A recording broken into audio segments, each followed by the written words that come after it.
I spent $50,000 a month for 7 months in a row on ads and generated over $2 million cash collected. And in this video, I want to share with you what worked, what didn't, and just the biggest takeaways that you can go and implement yourself. So to give you context, I actually spent $360,000 on ads.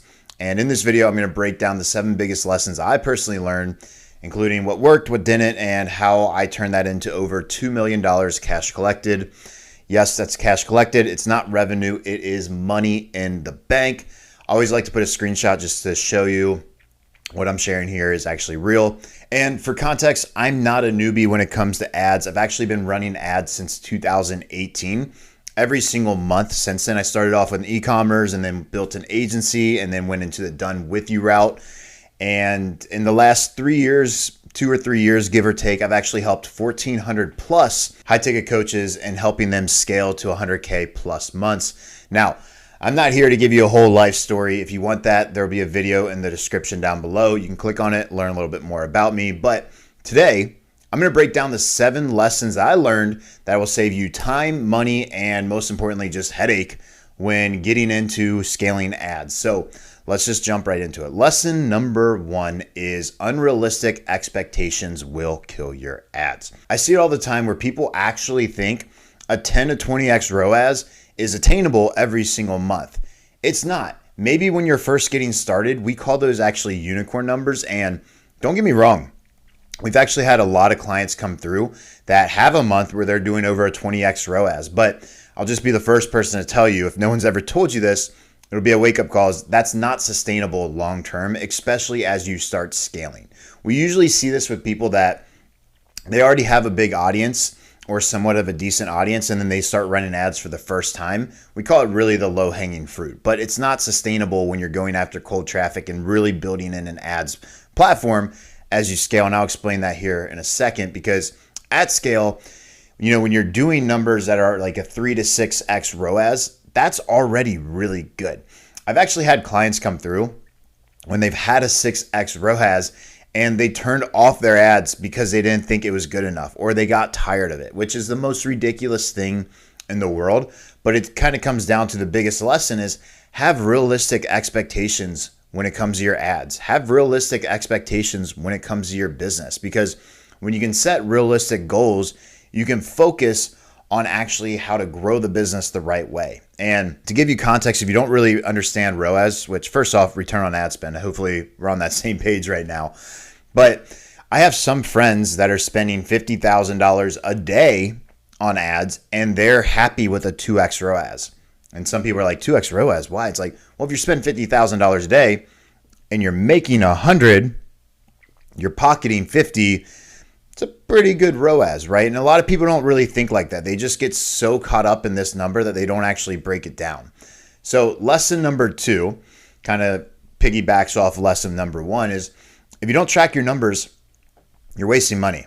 If you don't understand KPIs, tracking, and ad data, you're basically gambling, if I'm just being honest with you. There's no reason to run ads if you don't understand, things like CPA, cost per acquisition, ROAS, return on ad spend, LTV, lifetime value, average order value, cost per booked appointment, cost per conversation, cost per meaningful convo. Like all these things will tell you what's wrong and what you need to fix when it comes to running an ad, because there's a reason I spent $50,000 every single month and I turned that into over $2 million. It wasn't because I just blindly swung a bat and put up ad spend. It doesn't work like that.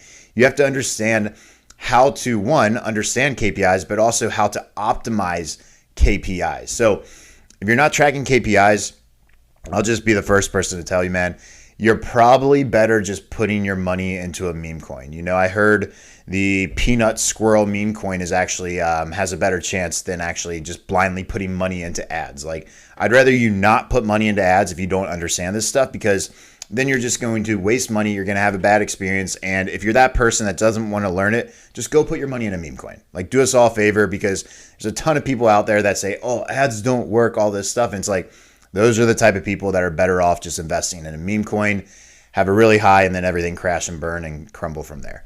But if you actually want to know how to scale a legit offer, understand these numbers. I can't stress that enough. If you understand your KPIs, they are the fastest way to growth inside your business. So know your numbers, or be prepared to just burn your cash and throw it into the peanut meme coin. Number 3, you have to be willing to test a lot more than you think. I see this a lot. And as I mentioned, I've coached over 1,400 high ticket coaches at this point. And, to give you context, like, our program isn't cheap. We price it so we don't work with newbies or beginners. So everyone that works with us are pretty sophisticated people. I will just be very straight with you. Actually, some clients have become good friends because we actually have a higher level mastermind where we get to travel with these people every quarter as well, which I'll talk more about that later. Or you can check out my YouTube, some more videos in there that showcase some of these masterminds. But the point I'm trying to get at is this is a common mistake even very intelligent people make a lot, is they get married to just one ad and they don't test enough. During this time period, these 7 months, I tested 267 different ad variations. Now, you might be looking at this saying, that's a lot. Or you might be like, that's it? To me, I'm looking at this, I'm like, that's it? I have some friends that test this in a month. So you really have to just understand, to give you context, if you're doing less than 10 pieces of creative a month, you're not testing enough. And I will be the first person to say this, because we have some clients that come to us and they don't want to go and they don't want to scale like this. That's perfectly fine. You just have to figure out what your goal is. We've had one client, the case study is actually on my YouTube as well, a fitness coach who put up one ad and let it run for like 6 or 7 months and made $400,000 from that one ad. So it's possible, but you have to always, for me, I'm always thinking of the future. I always want to have consistent stuff working. And when you test more, you can really get better ROAS. You can get better numbers as well too, especially when you're in a very competitive industry like I am, which I didn't really mention that at the beginning. If you're new here, I basically help coaches and consultants scale through paid ads, hence why I'm teaching this, which is the most competitive industry out there. So like these results I'm sharing, if you're in an industry that's not as competitive and you take some of this stuff and run, you'll probably be able to 2x, 3x what I have right here if you do it the right way. So the main thing with this, if you're not constantly testing and optimizing, you're just setting yourself up for failure. At least you might have results up front, but if you want long-term growth and sustainability, you have to constantly be testing. Biggest lesson, the biggest spenders are also the biggest testers. Don't get married to one creative. Lesson 4, keep it simple. Complicated ads don't work. Overcomplicated messaging kills conversations. I've seen sometimes where people come and they'll do these like 5-minute videos or these image ads that just have text all over, and it's too complicated. You need to be speaking to one ideal avatar and be as specific as you possibly can. Remember, ads aren't here to sell your program. They're here to sell the next step. So for me and what we teach our clients, we're really big on the Instagram funnel. We teach everyone to run ads to have a conversation. So the ad isn't to sell your product. The ad is to sell the next step, which is to start the conversation, the DMs. We also do a lot with low ticket too. So the ad isn't to sell the low ticket product. The ad is to sell the click to the landing page. If you can get that down, you're already one step ahead of probably 80% of the people running ads. Most people think they put up an ad and it sells everything for them. Remember, the ad is to sell the next step. I see it a lot of times where people will actually turn off ads that are doing really well because their setting isn't good or their sales process isn't good. And they're like, well, it hasn't gotten me a ROAS. It's like, well, did the ad bring you in the right type of avatar?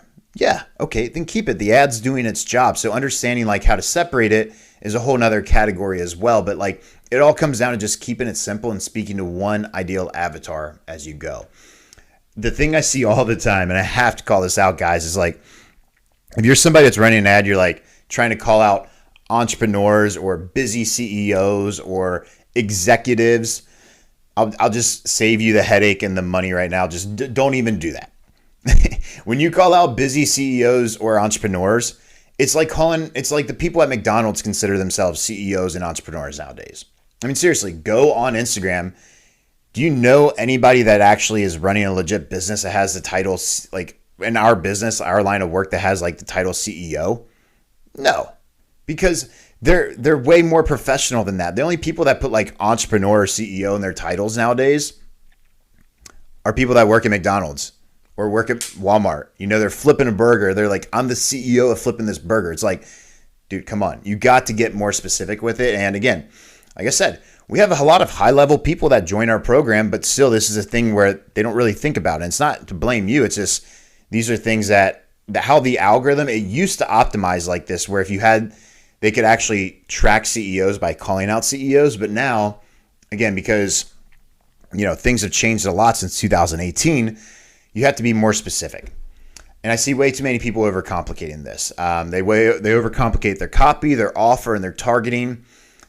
Going through offers, cleaning that up is a whole nother video by itself. But just know whenever you're coming up with an ad, keep it stupid simple. One of the lessons and values we have in my company is called simple scales, complex fails, meaning keep shit stupid simple. The more complex it is, it always fails. And it's harder to duplicate something that's very complex. If you have something that's working and simple, it's beyond easy to duplicate that 3, 4, 5, 10 times. So that's why we're looking at what works at scale. Lesson number 5, more ad spend won't fix a broken offer. A bad offer doesn't magically just convert because you start throwing more money at it. You're just going to get more attention for something that isn't working well. So for example, let's just imagine you have a broken down car and you get a loud exhaust on it, you get neons, and it just looks like shit.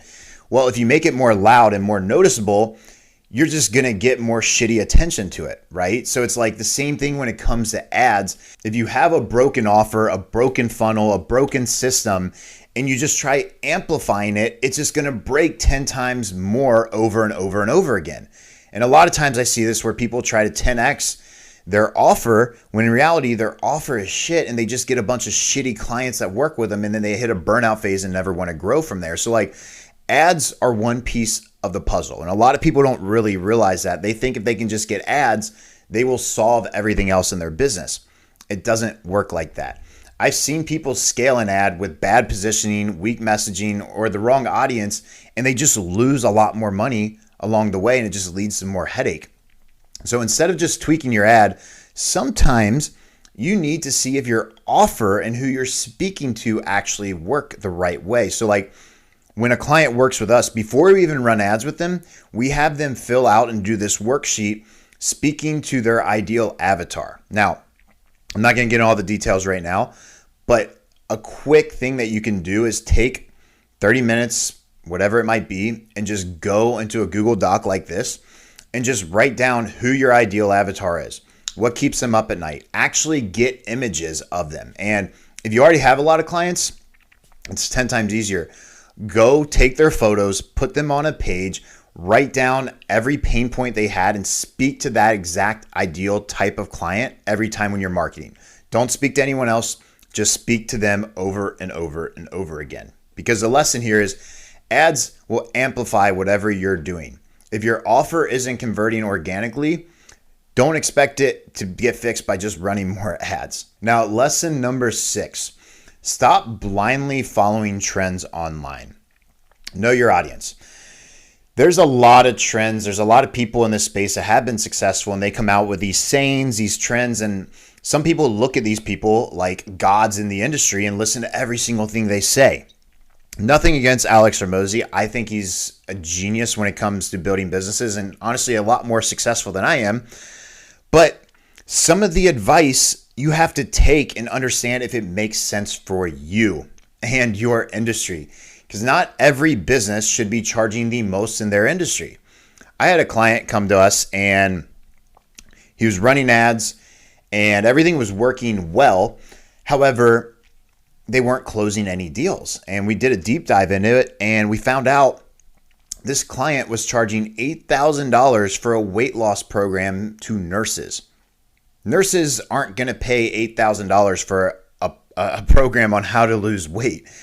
Because now I will say, side note, if it's a very unique type of offer and it's different than anybody else in the industry, then you can get away with doing things like that. However, this particular offer, there wasn't anything different about it. And I know how it is being, if you're in the weight loss industry or in the fitness space, you're going to get a little upset when I say this, but 9 times out of 10, there's nothing different you're doing than anybody else.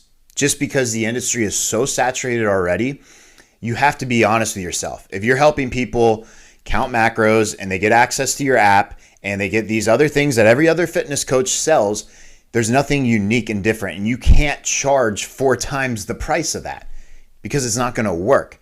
You have to be understanding of what people charge in your industry, because I had other clients selling the same exact thing this client was for half the price, and they were blowing past them.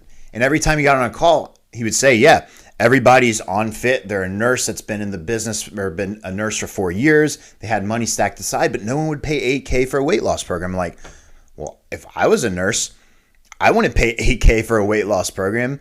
I mean, even where I'm at now, I showed you the numbers I have right here.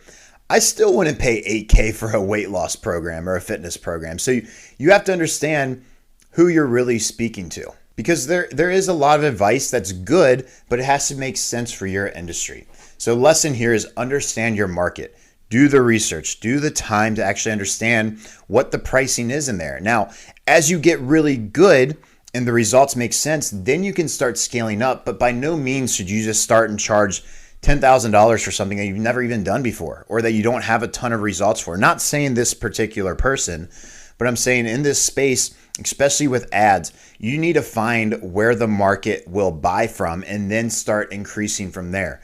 What I always tell my clients is once you hit a 50% close rate, then start adding on top of that and increasing your price. That's how we've grown very consistently inside our business. Now, lesson number 7, stop listening to 10 different people. Pick one person and just listen to what they say. Again, kind of like what I was saying with the advice above, there's not just one way to grow a business. Anyone that sits here and says, this is the only way to grow a business is full of shit, if I'm being honest with you. The biggest mistake I see is people trying to learn from 10 different online ad gurus at once. And one person says, hey, go do this. Another person says, no, don't do that. It doesn't work. And then you're going back and forth of rapidly trying so many different things that nothing actually works. You need to find one person or one process and stick to it until you perfect it. Because here's the honest truth. Webinars, VSLs, low ticket, Instagram funnels, Facebook group funnels, they all still work. Yes, in my opinion, I'm a little bit humble because I've tested all of them. I think the IG funnel works the best, especially for beginners. However, they all work. You just have to perfect it. And a lot of times I get people coming to me like, yeah, I tried this funnel, just didn't work, blah, blah, blah. And it's like, no, they all work. You just have to perfect the one thing, because when it comes to running a successful ad campaign, it's not just one thing that gets it to work. So, I'll be honest, when I got started, I was going on YouTube, buying courses left and right. This person was great. This person was great. And I took a piece of everything, and I never really got one system that just worked until I just said, fuck it. And then I said, okay, based off everything I know, this is what I'm going to do. And once I did that, I went all in and perfected that one system. So my advice, stop bouncing around. If my content and my systems and what I share with you makes sense here, stick to it. You can for sure go out there and watch other videos, but I promise you, if you listen to my strategy and then you listen to 5 other people's strategies, you're going to get very confused and very lost. So all I'm saying is, if my strategy, you vibe with what I say and what I teach here, stick to it. Just focus on this one thing until you get it down, and then go out and expand. Because at the end of the day, the fastest way to succeed is following one proven path, not 10 conflicting opinions. So to wrap this up for you, should you spend $50,000 a month on ads and consistently? So scaling to $50K a month in ad spend isn't just about having a big budget. It's about having the right infrastructure in place. And here's what you actually need. You need a proven offer that converts consistently. You absolutely need a clear tracking system to make marketing data decisions. And you need to test. You need to test a lot. You need to adapt, and you need to optimize without relying just on one winning ad. If you rely on just one winning ad, sure, you might see some success, but 1 month it's just going to go down, and you're going to be sitting there saying, oh, ads don't work anymore. No, the process needs to get better. And that's why I always say never rely on one ad, always be testing. And the next thing you'll need when scaling this is a full sales team. If you are at the point where you're spending $50,000 a month on ads, and you're doing it consistently for 7 months like I did, you're going to need a team to help you do this and fulfill on it. So when I did this, I had 2 setters and 2 closers handling all the inbound leads. And then I had a fulfillment team. If you're going to be spending this amount on ads, you are going to be getting a lot of clients, assuming your sales is good. And you're going to have a system to actually deliver these results. Because if I'm being honest with you, I think it's the most unethical thing in the world to just close a bunch of clients and then get so overwhelmed that you can't fulfill. I know some people like, well, I just want to have a small team and I want to scale to $500,000 months, $1 million months. I'm like, okay, don't you think that's a little bit unethical if your clients aren't getting the results? Now, if you can be Superman and deliver all the results, by all means, more power to you. I personally can't do that, if I'm being honest with you, and I don't want to do that. I want to enjoy my life. I don't want to be on calls, sales calls all day long. I don't want to be in the DMs all day long, and I don't want to be fulfilling all day long. I want to be able to personally create content like this so I can give back to more people. It just depends on what you want.